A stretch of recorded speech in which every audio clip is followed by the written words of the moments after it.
వరంగల్ ప్రజానీకానికి తెలుసు దాని నిర్ణేత నిర్మాత ఎవరో.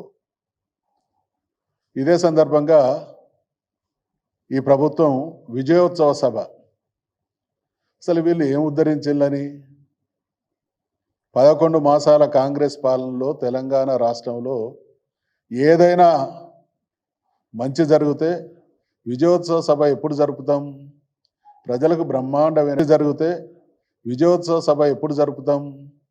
ప్రజలకు బ్రహ్మాండమైనటువంటి మంచి జరిగినప్పుడు, పరిపాలనలో అద్భుతాలు సాకారమైనప్పుడు విజయోత్సవ సభ జరుగుతాం. ఇవాళ మేము ఈ ప్రభుత్వానికి సూచన చేస్తా ఉన్నాం, మీకు విజయోత్సవ సభ జరిపేటువంటి అర్హత లేదు. మీరు జరపాల్సింది విశ్వాసఘాతక సభ. మీరు 2-3 సభలు జరపాలి. విశ్వాసఘాతక సభ జరపాలి, లేదా విద్వేష సభ. ఈ ఏడాది కాలంలో అనేక రకాలుగా మీరు వండి వార్చింది విద్వేషం, లేదా విధ్వంస సభ జరపాలి. విశ్వాసఘాతకమైన, విద్వేషమైన, విధ్వంస సభ అయినా జరపాలి. కారణం ఏంటంటే వాటన్నిటి కూడా నేను సోదారణగా వాటికి వివరంగా చెప్తా. అదే రకంగా వరంగల్లో సభ జరుగుతున్నది కాబట్టి గడచిన సంవత్సరం ఎన్నికలకు ముందు మీరు వరంగల్ రైతు డిక్లరేషన్ను ఆ రోజు అనౌన్స్ చేసి, ఎన్నికల హామీలో భాగంగా రైతు డిక్లరేషన్ను ప్రకటించి అనేక హామీలు ఇచ్చిండ్రు. ఇప్పుడు మీరు ఇచ్చినటువంటి హామీలు ఏం నెరవేర్చిందని వరంగల్లో ఈ సభ జరుపుతా ఉన్నారు. రాణి రుద్రమ పుట్టిన గడ్డ, సమ్మక్క సారమ్మలు పుట్టిన గడ్డ, కాళోజీ నారాయణరావు గారు పుట్టిన గడ్డ, ఆచార్య జయశంకర్ గారు సంచరించిన గడ్డ, దొడ్డి కొమరయ్య, సాకలి ఐలమ్మ, బియ్యాల జనార్దన్ రావు. వీరంతా ఎవరు? పోరాట యోధులు, సత్యాన్వేషులు, ప్రజల పక్షాన పోరాటం చేసినటువంటి వాళ్ళు. ప్రజల పక్షాన పోరాటం చేసిన మహానుభావుల గడ్డ మీద ప్రజలకిచ్చినటువంటి హామీలు అమలు చేయని వాళ్ళు వచ్చి విజయోత్సవ సభలు జరపడం వారి ఒక రకంగా ఇది అహంకారానికి నిదర్శనం. వరంగల్ డిక్లరేషన్ సందర్భంగా వాళ్ళు ఇచ్చినటువంటి హామీలు, కాంగ్రెస్ ప్రభుత్వం ఏర్పడిన వెంటనే 2 లక్షల రైతు రుణమాఫీ ఏకకాలంలో చేస్తామన్నారు. కాలే. భూమి ఉన్న రైతులతో పాటు కౌలు రైతులకు కూడా ఏడాదికి ఎకరాకు 15,000 ఇస్తామన్నారు. ఇవ్వలే.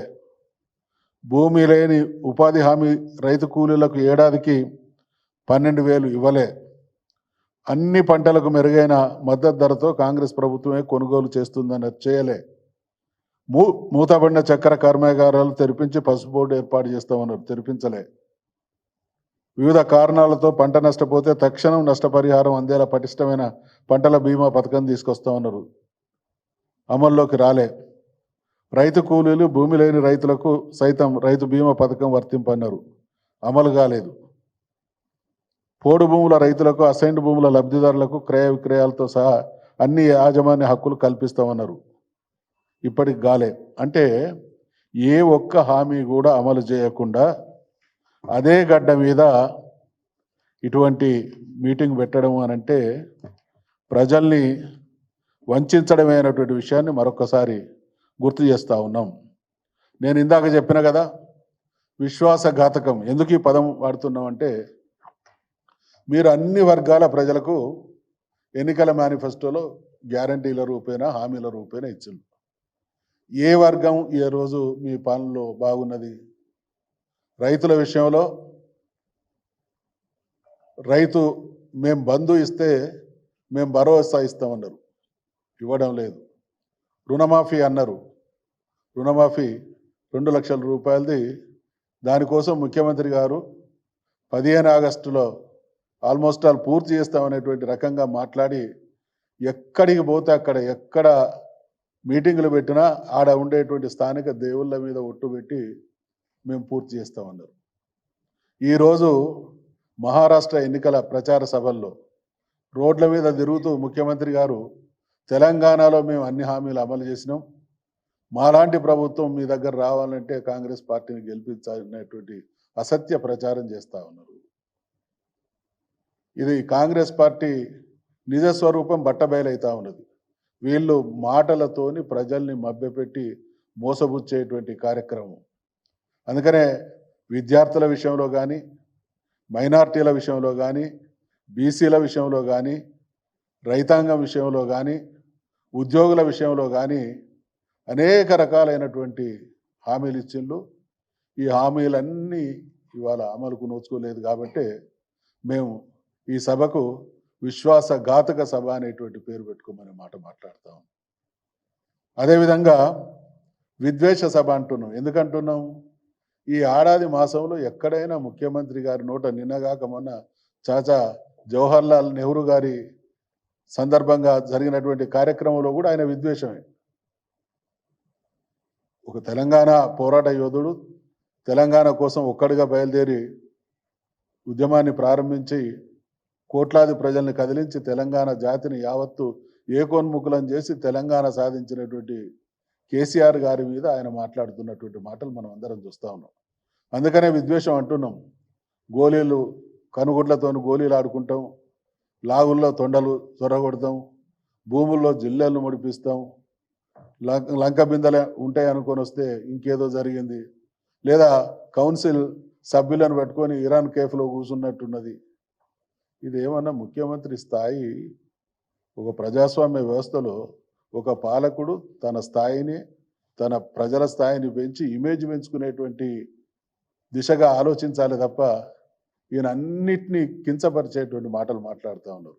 ఎక్కడ నిన్న మహారాష్ట్రలో మాట్లాడినా, ఏ రోజు నోరు తెరిచి మాట్లాడినా చివరి వరకు ఆ మాట్లాడేటువంటి క్రమంలో ఎక్కడో కాడ విద్వేషం కనబడుతూ ఉంటుంది. అందుకనే పెడితే విశ్వాసఘాతక సభ పెట్టుకోండి, లేదా విద్వేష సభ పెట్టుకోండి, లేదా విధ్వంస సభ. ప్రజలు ఏం ఆశిస్తారు? ఒక ప్రభుత్వం అధికారంలోకి వస్తే, ప్రజల ఓట్లతో గెలిస్తే మా జీవితాల్లో మార్పు వస్తుంది, లేదా గత ప్రభుత్వం చేసిన దానికి అనుగుణంగా ఇంకా అధికంగా మా ప్రయోజనాలు కాపాడబడతాయి అనేటువంటి విశ్వాసంతో ప్రజలు ఎక్స్పెక్ట్ చేస్తారు. కానీ అసలు విషయాలు పక్కకు పెట్టి, 6 గ్యారంటీల విషయం పక్కకు పెట్టి ఇవాళ ఎటువంటి విధ్వంసం కొనసాగుతూ ఉన్నది? ఫార్మా కంపెనీల కోసం వేలాది ఎకరాలు గత ప్రభుత్వం సేకరించి పెడితే అది కాదని మళ్ళీ మహబూబ్ నగర్ జిల్లాలో తన సొంత నియోజకవర్గంలో ప్రజల్ని ఎటువంటి భయానక స్థితి, అధికారం స్వయంగా మీరు ఎమ్మెల్యే కావడానికి, ముఖ్యమంత్రి కావడానికి పునాది అయినటువంటి మీ నియోజకవర్గ ప్రజలే మీ నిర్వాహకం వల్ల జైళ్ళల్లో పడేటువంటి దుస్థితి వచ్చింది అనంటే ప్రజాభిప్రాయాన్ని ఏ రకంగా మరి అణిచివేస్తున్నాం అనే దానికి నిదర్శనం ఆ సంఘటన. హైడ్రా పేరిట ఇవాళ తెలంగాణ మొత్తం ఆ మధ్య నెల రోజుల క్రితం ఒక అప్రకటిత ఎమర్జెన్సీ లాంటి వాతావరణం. ఏ క్షణాన ఏ వాడాలో ఏం జరుగుతుంది అనేటువంటి హాహాకారాలు. తెలంగాణ ప్రజలు మొత్తం తెల్లారు లేస్తే టీవీల ముందు కూర్చొని హైదరాబాద్లో అసలు ఏం జరుగుతూ ఉన్నది అనేటువంటి భయానక వాతావరణం. ఎందుకు తెలంగాణ మొత్తం టీవీలకు అతుకుపోయింది అనంటే హైదరాబాద్తో ప్రతి కుటుంబానికి, ప్రతి గ్రామంలో సంబంధం ఉన్నది కాబట్టి. ఈ రకమైనటువంటి విధ్వంసం కొనసాగుతూ ఉన్నది. వీటన్నిటిని కూడా మేము సీరియస్గా, తీవ్రంగా ఖండిస్తూ ఉన్నాం. మళ్ళా ఫ్యూచర్ సిటీ పేరిట వాళ్ళందరూ రోడ్ల మీదకి వస్తూ ఉన్నారు, మొత్తుకుంటూ ఉన్నారు. తరతరాలుగా భూమిని నమ్ముకొని ఒక జీవితానికి ఒక అర్థం పరమార్థంతో బతుకుతున్నటువంటి వాళ్ళందరినీ కూడా డిస్టెబిలైజ్ చేసేటువంటి దుర్మార్గపు చర్యలు కొనసాగుతూ ఉన్నాయి. దీనన్నిటిని కూడా మేము తీవ్రంగా ఖండిస్తూ ఉన్నాం. అదే సందర్భంగా ప్రత్యేకించి 6 గ్యారంటీలు అమలు అయిపోయినాయి అంటున్నారు. ఇది గతంలో బహుశా మీ అందరికీ కూడా తెలుసు. వెనకడ మేము చిన్నప్పుడు చదువుకున్నప్పుడు ఒక పాఠం ఉండే, మూర్ఖు రాజా అని. ఇక దేవతా వస్త్రాల గురించి చెప్పాలంటే అది కొంచెం సంస్కారం అడ్డ వస్తుంది. ఏది లేనిది ఉన్నట్టు భ్రమింపజేసి, ఇవ్వంది ఇచ్చినట్టు భ్రమింపజేసి ప్రజల్ని ఒక గందరగోళ పరిస్థితిలోకి ఈ ప్రభుత్వం తీసుకుపోతా ఉన్నది. ఇవాళ 6 గ్యారంటీలు మేము అధికారంలోకి వచ్చిన 2 నెలల్లోనే మొదటి రోజే 2 హామీలు అమలు చేసినామని మాట్లాడిళ్ళు. మరి 2 హామీలు 2 రోజులలోనే అమలు చేస్తే మిగతా ఈ హామీలన్నీ ఏం సంగతి? ఇవాళ మహాలక్ష్మి 6 గ్యారంటీల్లో మహాలక్ష్మి మొదటిది. ఈ మహాలక్ష్మిలో 3 ప్రోగ్రాంలు ఉన్నాయి. ఒకటి మహిళలకు 2,500 రూపాయలు ఇచ్చేది, 500కే గ్యాస్ సిలిండర్, ఆర్టీసీ బస్సులో ఉచిత ప్రయాణం. ఈ మూడిట్లో అత్యంత కీలకమైనటువంటి ప్రోగ్రాం 2,500 రూపాయలు. అది లేకుండా మహాలక్ష్మి ఇచ్చినాము అని అంటే ఇది నవ్వాలనా ఏడవాలనా? ఈ తికమకేంది?